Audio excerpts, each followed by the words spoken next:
ஹாய்ங்க. எல்லாருக்கும் வணக்கம். எல்லாம் எப்படி இருக்கீங்க? என் வாய்ஸை கேட்டாலும் உங்களுக்கு பிடிக்காதுன்னு நினைக்கிறேன். ஏன்னா அது மாதிரி தான் இருக்கு என்னோட வாய்ஸு. பட் பரவாயில்ல. இருந்தாலும் உங்க கூட பேசணும்னு ஒரு ஆசை. ஒரு பர்சனல்ங்க. என்ன பர்சனல்னு கேளுங்களேன். ஒன்றும் இல்லைங்க. இப்போ கல்யாணம் ஆகிடுதுன்னு வச்சுக்கிங்களேன். நம்ம ஏதாச்சும் நம்ம வீட்டுக்காரர்கிட்ட சண்டை போடுறோம். சண்டை போடுறப்ப கொஞ்சம் நம்மளுக்கு கல்யாணம் ஆகி ஒரு 10 வருஷம் ஆயிடுச்சு. சண்டை போடுறோம். சண்டை போட்டு என்ன சொல்கிறாங்க, நீ கிளம்பி உங்கள் அம்மா வீட்டுக்கு போடி அப்படிங்கிறாங்க. சரி நான் போகிறேன் அப்படின்றேன். அதுக்கு நம்ம என்ன சொல்கிறோம், நான் என்ன சொல்கிறேன் தெரியுமா, நான் எப்படி எங்கள் அம்மா வீட்டிலேருந்து உங்கள் வீட்டுக்கு வந்தனோ அதே மாதிரி நான் எங்கள் அம்மா வீட்டுக்கு அனுப்ப நான் எங்கள் அம்மா வீட்டுக்கு போகிறேன் அப்படின்னு நான் சொல்கிறேன். அதுக்கு எங்கள் வீட்டுக்காரர் சொல்கிறாங்க, நான் எப்படி உனக்கு கல்யாணம் பண்ணுறதுக்கு முன்னாடி தாலி கட்டுறதுக்கு முன்னாடி நான் எப்படி எங்கள் அம்மா வீட்டில் இருந்தனோ அதேமாதிரி என்ன அனுப்புன்னு சொல்கிறாங்க. கருப்புன்றது நமக்கு மட்டும் தான் கலையுது, ஆண்களுக்கு இல்லைல்ல. அவங்க வந்து 10 பொண்ணை கல்யாணம் பண்ணினாலையும் அவங்களுக்கு குழந்தை பெற்றுக்கிற பாக்கி அவங்கக்கிட்ட இருக்குது. நம்ம அப்படியா? ஒரு குழந்தை 2 குழந்தை பிறந்துட்டா கர்ப்பப்பை நம்மளுக்கு வந்து குடும்ப கட்டுப்பாடு பண்ணிடுறாங்க. இது உண்மையா இல்லையா நீங்களே சொல்லுங்கள் பார்ப்போம். நம்மளுக்கு 2 குழந்தை பிறந்தாவே நாம்பளே நம்ம வீட்டுக்காரங்களும் குடும்ப கட்டுப்பாடு பண்ணிடுறாங்க. சரியா? அது ஒன்று. பட் வேறு என்னென்னா, நம்மளுக்கு 1 குழந்தை இல்லை, கல்யாணம் ஆகிட்டாவே நமக்கு என்ன நடந்துடுது, கற்புன்னு ஒன்று இழந்துடுறோம். கரெக்ட் தானே? அப்போ எப்படிங்க நாமளவே நம்மள அம்மா வீட்டுக்கு அவங்களால அனுப்ப முடியும்?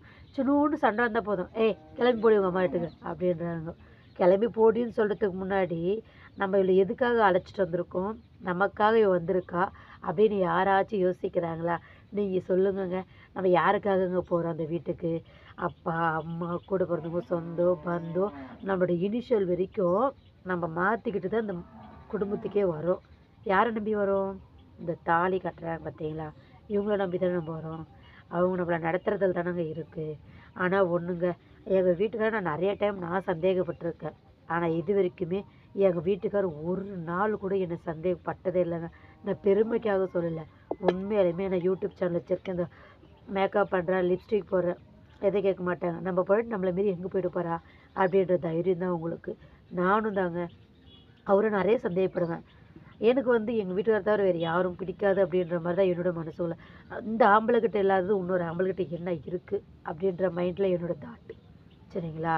அதனால் நான் தப்பு பண்ணணும்னு எனக்கு தோணாதுன்னு நினைக்க கூட மாட்டேன். ஏன்னா அது என்னோடய மைண்ட் செட்டப் அப்படி தாங்க இருக்குது. எங்கள் வீட்டுக்காரருக்காக தான். ஆனால் எங்கள் வீட்டுக்காரர் வந்து இவர் வெளியில் போகிறாரு, இவர் யார் கூடச்சும் பேசுவாரா, இவர் யார் கூடச்சும் பழகுவாரா அப்படின்ற யோசனை எனக்கு நிறையா இருக்கும். ஏன்னா எல்லா பெண்களுக்கும் உள்ளது தானே அது. புருஷன் நல்லா நம்ம புருஷன்மார் வந்து நம்மளை வந்து ஆண்கள் வந்து பொண்டாட்டிங்களை வந்து சந்தேகமே பட மாட்டாங்க. 100க்கு 80% சந்தேகப்பட மாட்டாங்க. ஏதோ 20% சந்தேகம் நடக்கும்.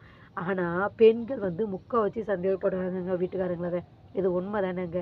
எங்கள் வீட்டில் இது நிறைய நடந்து சண்டை செம்மையே போட்டிருக்கேன் எங்கள் வீட்டுக்கார்ட்ட. ஏன்னா எனக்கு ஆக்சிடென்ட் ஆகிடுச்சுல்ல, முகம் இது மாதிரி அடிபட்டு தழும்பெல்லாம் இருக்குல்ல, அதனால் என்ன எங்கள் வீட்டுக்காரர் பிடிக்காம போயிடுமோ, என்னை விட்டு வேறு பொண்ணை பார்ப்பாரோ அப்படின்ற ஒரு என்னையே நான் தாழ்த்திக்கிறேன். ஆனால் அவர்கிட்ட கேட்பேன், உன்னை நீயே ஏன் தாழ்த்திக்கிற அனிதா? எப்போதுமே உன்னை விட்டு நான் போக மாட்டேன்.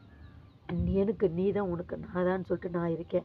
நீ ஏன் தான் என்னை சந்தேகப்படுறதுன்னு எனக்கு தெரியல அனிதா. ஏன் அப்படி பண்ணுற, அப்படி பண்ணாத, தப்பு அனிதா. நிறைய டைம் எங்கள் வீட்டில் அட்வைஸ் பண்ணியிருக்காங்க. இந்த மாதிரியெல்லாம் உங்கள் வீட்டில் நடந்திருக்கா? எங்கள் வீட்டில் நடந்திருக்கு. இது சின்ன சின்ன இன்சிடென்ட் தான், சின்ன சின்ன பிரச்சனை தான். பட் இதெல்லாம் உங்கள்கிட்ட ஷேர் பண்ணுறேன், அவ்வளோதான். பிடிச்சிருந்தா லைக் பண்ணுங்கள், கமெண்ட் பண்ணுங்கள், ஷேர் பண்ணுங்கள். உங்கள் வீட்டில் நடந்திருந்த மறக்காமல் எனக்கு கமெண்ட் பண்ணுங்கள். சரியா? நிறைய இது மாதிரி நடக்குது, நிறைய பிரச்சனை. ஏன்னா பெண்ணுங்களுக்கு வந்து ஒரு தாழ்வு மனப்பான்மை நிறைய இருக்கும். நம்மளுக்கு அடிபட்டுச்சு, நம்ம முகம் இப்படி இருக்குது, நம்ம வெளியில் போகிறப்ப நம்ம அழகாக தெரிய மாட்டோமோ நம்ம புருஷனுக்கு, நம்மளை விட பெஸ்ட்டான ஒரு பொண்ணு அவங்க எதிர்பார்ப்பாங்க அப்படின்னு நம்ம நினைக்கிறோம். அதுதாங்க தப்பு. ஆண்கள் எப்போவுமே ஒரே மாதிரி தான் இருப்பாங்க. நம்ம பெண்ணை கல்யாணம் பண்ணிட்டோம், கடைசிக்கு இவ்வளோ வாழ்ந்துடணும்னு சில ஆண்கள் நினைப்பாங்க. ஏதோ 100க்கு 20% ஆண்களும் தப்பானவங்களாக இருப்பாங்க, பெண்களும் 20% சொல்ல முடியாது.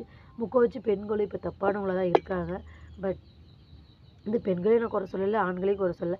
எல்லோரும் ஒருத்தனுக்கு ஒருத்தி தான், ஒருத்திக்கு ஒருத்தன் தான் அப்படின்ற கட்டுக்கோப்பில் வாழ்ந்தோம்னா நம்ம பிள்ளைங்களும் நல்ல விதமாக வாழலாம். அப்படி இல்லைன்னா நம்ம பிள்ளைங்க தான் அந்த இடத்துல அவமானமும் அசிங்கமும் தலைகுணமும் எல்லாமே ஏற்படும். ஏன்னா உங்கள் அம்மா சரியில்லைடா, உங்கள் அப்பா சரியானவனா அப்படின்னு சொல்லிட்டு நம்ம பிள்ளைங்கள தரமாறுவா நம்ம கண்ணு முன்னாடியே கேவலமாக பேசுவாங்க.